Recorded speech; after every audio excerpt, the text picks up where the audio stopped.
Olá pessoas, esse é outro vídeo meu aqui na internet. Bom, no vídeo de hoje então eu vou falar sobre O Poderoso Chefão, que é um livro que eu li para minha meta literária deste ano. Então, enfim, e eu li ele agora nessa última semana de julho e resolvi já fazer o vídeo para vocês. Bom, caso você aí não saiba, esse aqui é um livro de 1969 e ele deu origem então à trilogia de filmes Poderoso Chefão. Então, enfim, eu tenho aqui o box com os 3 filmes. Só que só os 2 primeiros filmes, né? A parte com o Marlon Brando e a parte aqui com o De Niro é que foram baseadas no livro. A parte 3, que é a parte lá do Al Pacino, né? O Al Pacino aparece nos outros filmes também, mas enfim. A parte 3 é baseada, não é mais baseada no livro, era só uma continuação então da história, com uma maneira de encerrar ali. Enfim, contrariando então a ordem própria do livro aqui, eu vou começar pelo capítulo 3, né, pela parte 3, aliás, do livro, que é a parte em que vai falar um pouquinho então da infância do Don Corleone, que é o grande poderoso chefão aqui do livro, que é o grande padrinho, como ficou conhecido aí, né, nas bocas. Bom, o Vito Corleone, que é o padrinho, nasceu com o nome de Vito Andolini, só que quando ele tinha 12 anos, ele nasceu numa aldeia da Sicília chamada Corleone, e quando ele tinha 12 anos, então, o pai dele foi assassinado por um membro da máfia, que resolveu que iria matar o próprio Vito para que ele não se vingasse depois de grande. Por conta disso, então, a mãe do Vito acaba despachando ele para a América. Ele chega, então, na América de 12 para 13 anos, e é acolhido então aqui por uma família italiana também de Nova York. Ele vai para um bairro tipicamente italiano de Nova York, e lá então ele começa logo cedo a trabalhar nos negócios dessa família, que é um negócio de importação de azeite e de queijos e salames, essas coisas assim. Enfim, e ele vai vivendo ali a vida dele, conhece a esposa dele, tem o primeiro filho, tem o segundo filho, tudo parece que está indo muito bem. Até que um dia, então, o grande mafioso ali daquele bairro, que agora eu não vou me lembrar o nome, mas enfim, esse grande mafioso, então, ele começa a rondar. A Fanucci é o nome desse grande mafioso. O Fanucci, então, começa ali a rondar esse lugar em que o Vito trabalha, porque o Fanucci tem um sobrinho que quer trabalhar ali também. Então o dono do lugar, com medo desse mafioso, do que ele poderia fazer, acaba demitindo o Vito para poder contratar esse outro rapaz. Uma vez sem emprego, então o Vito fica desesperado, porque ele já tem 2 filhos e a mulher já está grávida de novo. E é nesse momento então que um dia eles estão conversando na mesa da cozinha, quando alguém bate nas janelas do fundo da casa, e quando ele vai abrir, é um rapaz chamado Clemenza, que pede para que ele esconda algumas coisas ali na casa. Ele acaba pegando então uma trouxa que o Clemenza dá para ele e esconde. Quando ele vai ver, aquela trouxa tem armas. A partir desse momento, então, o Clemenza vê que ele é um rapaz de muita confiança e começa ali a frequentar bastante a casa dele, eles se tornam amigos, e o Clemenza apresenta ele para um outro rapaz chamado Técio, para que os 3 façam uma sociedade e comecem ali a fazer alguns pequenos roubos para poder manter a subsistência da família. Pois bem, só que esse mafioso, que é o Fanucci, fica sabendo dessa história e resolve extorquir o Vito, porque ele olhava para o Vito era um rapaz franzino que não tinha jeito, não tinha boca para nada. Então ele falou, bom, vai ser esse mesmo.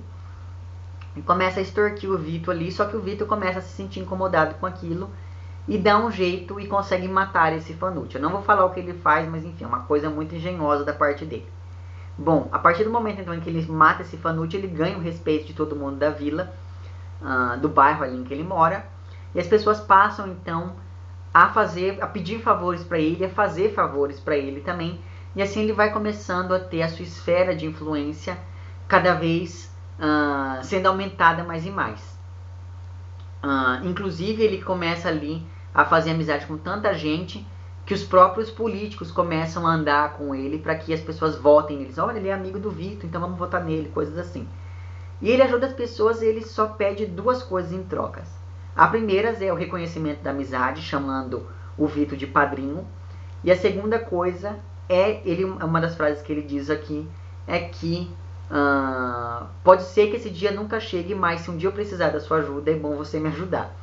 Então, assim, essas são as únicas duas condições impostas para ele, para que ele ajude.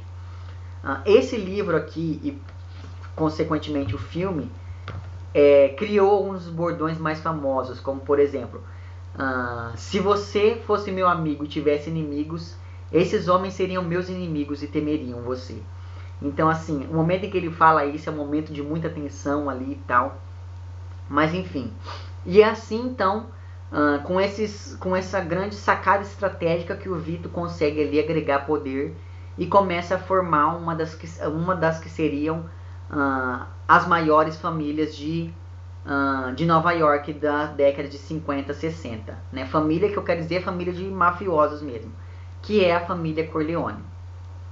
Enfim, ele acaba comprando então o negócio de azeite, exportação e importação, que ele trabalhou quando era mais moço, e a partir desse negócio então ele consegue ampliar o negócio dele para outros lugares para além de Nova York e se torna então um dos maiores empresários dos Estados Unidos. Enfim, o livro então começa justamente no momento em que a gente está na festa de casamento da filha do Corleone. Além então desses 3 filhos que ele havia tido, o mais velho é o Sonny, que é o Santino, né, o nome dele, mas todo mundo chama ele de Sonny,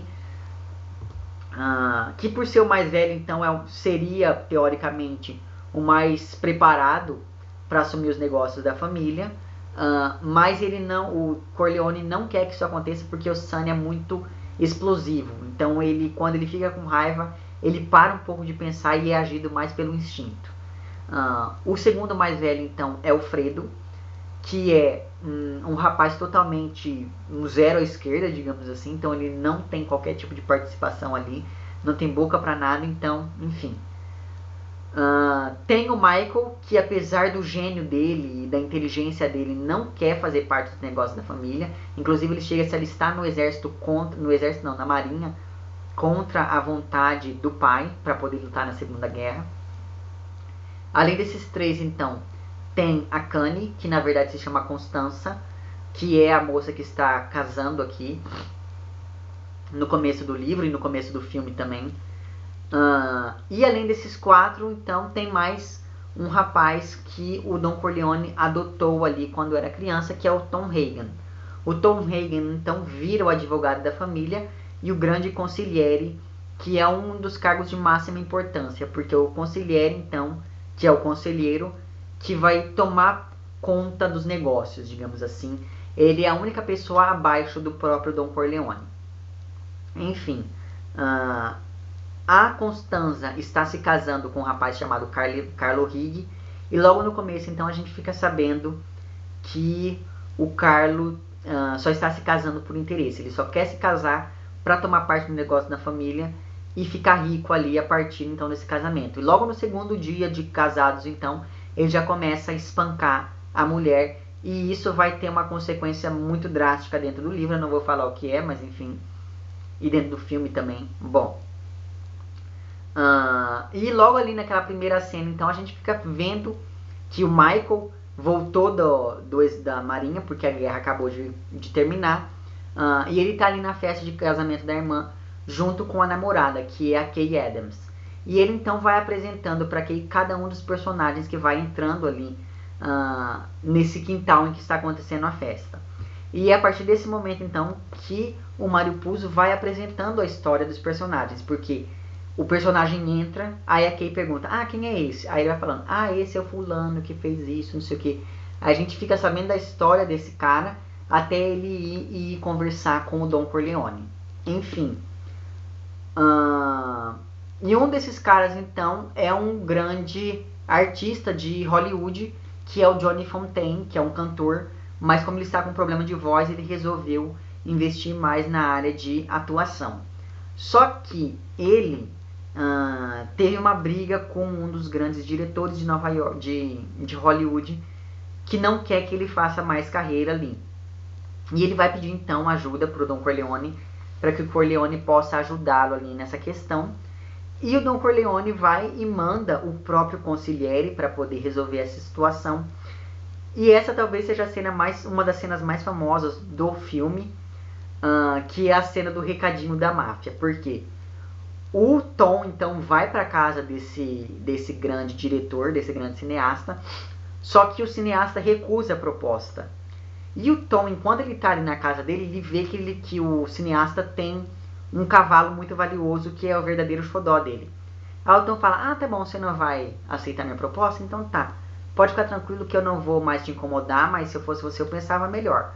O homem então acaba expulsando ele ali da casa, e quando ele está indo embora, então ele contrata alguns capangas para deixar um recadinho da máfia para esse cineasta. E esse recadinho da máfia é cortar a cabeça desse cavalo, que custou $600 mil, se não me engano, e deixar essa cabeça de presente na cama desse cineasta. Então, no momento em que ele acorda e vê aquela cabeça de cavalo, ele entra em pânico e percebe que o Corleone é um cara bem poderoso mesmo, porque ele se infiltrou na casa apesar de toda a segurança, matou o cavalo, entrou dentro da casa, entrou dentro do quarto dele, colocou a cabeça do cavalo na cama dele, sendo que poderia tê-lo matado também.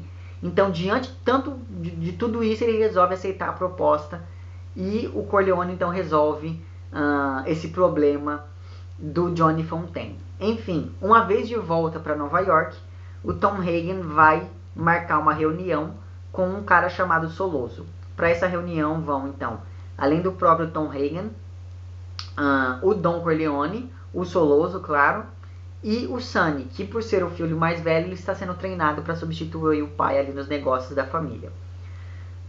E esse negócio que o Soloso propõe é uma participação com o tráfico de narcóticos, sobretudo de heroína, em troca de proteção policial por parte do Don Corleone. Só que o Corleone acaba recusando, porque ele acha que o negócio de narcóticos vai ser muito mal visto pelos amigos da elite dele ali e tal, por todas as pessoas em que ele tem influência, e ele acaba passando o negócio. Só que nesse momento então o Sonny discorda do pai na frente do Soloso, e esse talvez seja o ato principal para desencadear todas as outras ações do livro. Por quê? Essa é uma das outras frases de efeito aqui do livro e do filme, que é o momento em que o Corleone olha para o filho e fala assim: nunca deixe ninguém de fora da família ficar sabendo o que você está pensando. Porque uma vez que o Soloso sabe dessa discordância, ele se une às outras 5 famílias de Nova York, sobretudo a família Tattaglia e a família Bonassi. Não é isso. Eu vou deixar o nome da outra família que ele se une na tela, lá embaixo, enfim. O fato é que ele se une então a essas famílias porque o Don Corleone controla o negócio de jogos e os sindicatos trabalhistas. As outras famílias se dividem em prostituição e alguns outros negócios que não estão dando dinheiro. Então, entrar nesse negócio de narcóticos, apoiando o Soloso, vai salvar meio mundo ali, apesar de não prejudicar o Don Corleone. Então, qual que é a proposta do Soloso? Matar o Don Corleone, o Sonny assume o cargo e vai ser obrigado a aceitar as condições propostas pelo Soloso. Por quê? Caso ele queira matar o Soloso, as outras 5 famílias que estão do lado do Soloso, então, vão apoiar ele contra uma possível guerra. E essa guerra acabaria, então, massacrando a família Corleone. Então, o Soloso arma tudo isso, avisa isso para as outras famílias e resolve fazer esse atentado, como de fato ele consegue. Ele consegue atentar contra o Don Corleone, mas ele não contava com o fato de que o Corleone não iria morrer. Ele fica vivo e a partir desse momento, então, ele resolve tentar uma segunda vez. E nessa segunda vez, então, ele acaba não conseguindo também, porque o Michael, que era o grande civil da história, porque assim, o Michael ele nunca quis tomar parte nos negócios da família, ele sempre foi visto como mariquinhas da família e coisas do tipo. Por conta disso, então, ele um dia foi visitar o pai no hospital, só que ele acabou de um jeito X ali, impedindo que o Soloso matasse o pai novamente. quer dizer, impedindo novamente que o Soloso matasse o pai. Olha só, a construção da frase é uma coisa linda quando bem feita, né? Enfim, o fato é que, por conta disso, então, o Soloso resolve marcar uma reunião com o próprio Michael para poder dizer ali quais são as condições de negócio deles. O Michael, então, acaba aceitando isso, só que ele acaba sendo aconselhado pelo Tom Hagen, que é o grande conselheiro da família, que ele deve se livrar do Soloso naquele momento, porque eles sabem, todo mundo sabe que se eles não fizerem isso agora, o Soloso vai acabar matando o Don Corleone de um jeito ou de outro.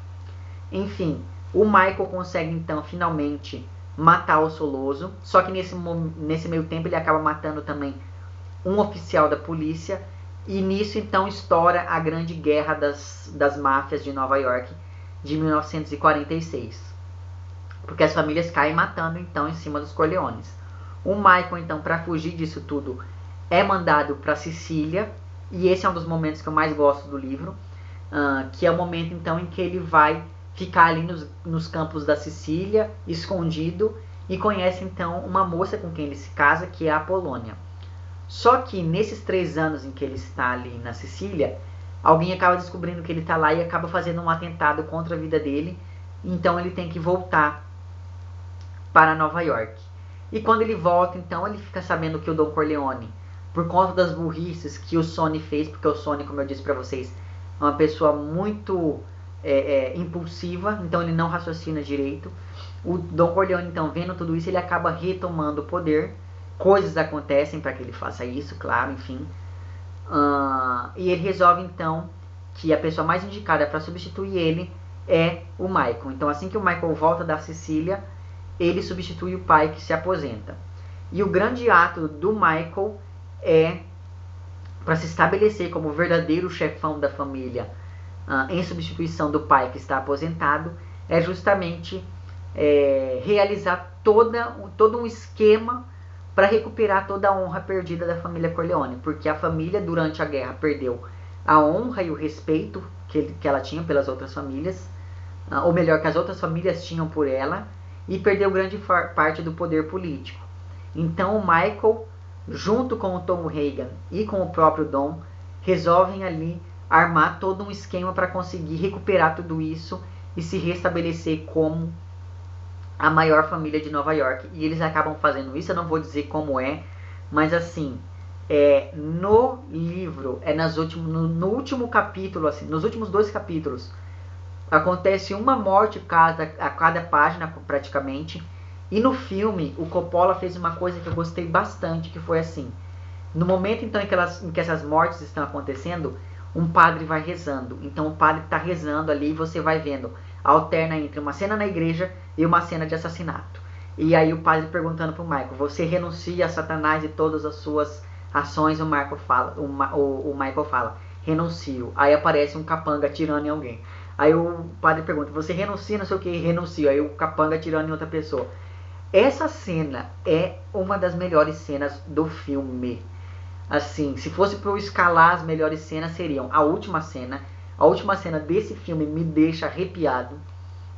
A primeira cena também é muito boa. A cena do cavalo e essa cena então da igreja, para mim, são as melhores cenas do filme. Enfim, dado então esse golpe de sorte ali, de sorte não, né, que foi uma coisa muito estratégica, o Michael prova para todo mundo que ele consegue ser um substituto à altura do Don Corleone. O Don Corleone acaba se aposentando então ali, e o Michael se estabelece como o grande chefão, como o poderoso chefão dessa segunda geração ali de mafiosos, tanto que ele consegue expandir o território da família Corleone para todos os Estados Unidos e acaba se tornando como o mafioso mais importante ali da América. Eu não vou contar mais nada, porque tudo que eu contar de resto vai ser spoiler, mas enfim, o livro vale muito a pena, apesar de não ser assim, digamos, uma obra-prima da literatura, sobretudo porque, pelo que eu sei, esse livro foi escrito primeiro como roteiro, aí pensaram que não ia fazer sucesso, aí o Mario Puzo resolveu expandir e fazer um romance. Quando viram que o romance estava fazendo sucesso, resolveram fazer um filme. Então, assim, por conta desse movimento, É um livro muito visual, são imagens muito bem construídas, a ambientação é muito bem construída, linguisticamente e imageticamente falando mesmo. As descrições que o Mário Puzo faz não são excessivas a ponto de cansar o leitor, mas também não são sucintas a ponto de não criarem uma boa ambientação. Então, assim, é aquele tipo de livro que você lê para relaxar. Apesar de ser um livro com todos os morticínios e coisas assim, é um livro que vale muito a pena, assim como o filme também vale muito a pena. A trilogia, de um modo geral, vale a pena, mas eu dou um destaque maior pro primeiro e pro segundo filme, que assim, o segundo filme, pra mim, é a melhor sequência de todos os tempos do cinema. Eu não entendo muito de filmes, mas enfim, o pouco que eu entendo, eu acho que é uma das melhores sequências, sim. Enfim, vale muito a pena você ler o livro, vale muito a pena você assistir o filme, como eu fiz. Eu terminei de ler o livro, já fiz uma maratona, assisti os 3 filmes de novo. Enfim, é mais ou menos isso que eu queria dizer. Se eu encontrar algumas dessas cenas, eu vou deixar o link lá embaixo para que vocês vejam. Se você gostou desse vídeo, não esqueça de curtir e de compartilhar. Caso não tenha gostado, não esqueça de dizer lá embaixo porque não gostou. Se está inscrito no meu canal, muito obrigado pela sua inscrição. E caso não esteja inscrito, se inscreva lá embaixo também. É isso então, um abraço para vocês todos. Até o próximo vídeo. Tchau.